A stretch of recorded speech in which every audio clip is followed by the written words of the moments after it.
और नवरात्रे में भी देवी की आराधना का एक स्मरण का सुख है महाराज।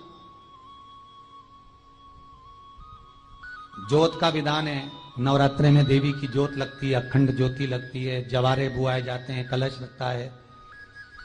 ज्योत का भी विधान है। जिसके यहां दिया अखंड जलाया जाता है, अगर वो दिए की लो, दिए की बाती अगर दक्षिण दिशा की होती है तो उसके घर में साल भर में एक घात जरूर होती है।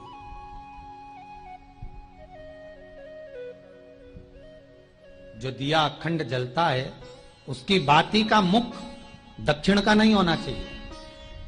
अगर आपने देवी भागवत का स्मरण करा हो, देवी भागवत को अगर सुना हो, तो देवी भागवत में स्पष्ट किया गया कि पूर्व की ओर मुख करा हुआ दिया, अर्थात पूर्व की ओर ज्योत जो जलाई जाती है वो संपदा की वृद्धि करती है। पश्चिम की ओर मुख कर कर जो ज्योत लगाई जाती है महाराज, वो वैभव को देती है।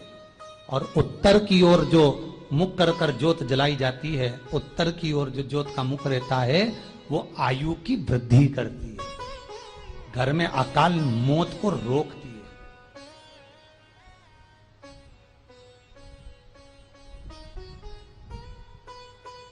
नवरात्रे का जो भाव तत्व है उसको भी अच्छे से समझ लेना। दक्षिण की ओर ज्योत ना लगाएं। अगर आपको लगाना है पूरब की लगाएं, पश्चिम की लगाएं या उत्तर की लगाएं। और जितने दिन महारानी जगदम्बा जगतधात्री दुर्गा भवानी, अब की बार माता जी घोड़े पर आई है। हर बार देवी बदल बदल के आती है, इस बार जो नवरात्रे आए वो घोड़े के आए। तो घोड़े पर जो देवी जी आती है वो समृद्धि को देने वाली आती है, लक्ष्मी की वृद्धि करने वाली आती है। जैसी घोड़े की रफ्तार होती है उस रफ्तार से लक्ष्मी घर में आती है। तो ये मत सोचना कि कोरोना महामारी ने हमको नीचे गिरा दिया या कोरोना महामारी ने रोक दिया, कमाई के स्रोत रोक दिए, धन रोक दिया। चिंता मत करना। मेरी मां जगत जननी दुर्गा भवानी अब की बार घोड़े पर आई है। साल भर में इतना धन दे देगी कि आपने पीछे के 4 साल में नहीं कमाया होगा, इतनी मेरी मां भंडार भर देगी। ये घोड़े पर आई है, कोई साधारण नहीं हो सकता। देवी भागवत में स्पष्ट किया गया, जब जगदम्बा मगर पर आती है उसका भाव अलग है, और जगदम्बा जब हाथी पर आती है उसका भाव अलग है, और जगदम्बा जब घोड़े पर आती है तो जगत को समृद्धिवान बना देती है, वैभव में कमी नहीं आती। अभी भले दुनिया के लोग अभी रोते हैं कि पैसा नहीं आ रहा, कोरोना महामारी ने सब तोड़ दिया, रोक दिया, पर चिंता ना करना। मेरी मां अगर घोड़े पर आई है तो उसका सुख आपको जरूर मिलेगा।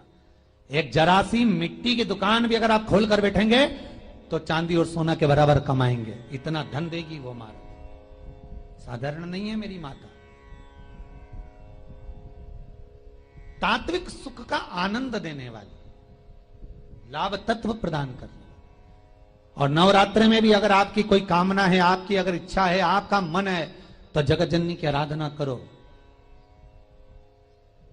पति और पत्नी में अगर क्लेश है तो जगदम्बा के मंदिर में मक्खन चढ़ाओ, प्रेम बढ़ जाएगा। आपको लगता है कि पति कोई अन्य स्त्री से लगा हुआ है या परिवार टूट रहा है, तलाक तक पहुंच गया है, तो माता के मंदिर में आप ध्वजा लगवाइए, उस ध्वजा पर मक्खन लगाकर लगवाइए, आपको लाभ मिलेगा। महाराज, यदि आपको लगता है कि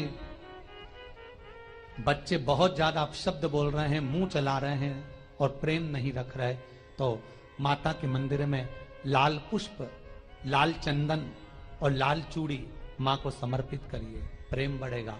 बच्चा कभी आप जी से कम नहीं बोलेगा, प्रेम की भाषा निकलेगी मुंह से। मां जगतजननी की आराधना, जगदम्बा की उपासना। नवरात्रे में 9 दिन में से कोई एक दिन ऐसा ले लो जिस दिन कन्याओं का भोजन कराओ, साथ में उनको लाल चुनरी ओढ़ाओ या कोई लाल वस्त्र, लाल पूजन की सामग्री उनको दो, सुख मिलेगा, आनंद आएगा।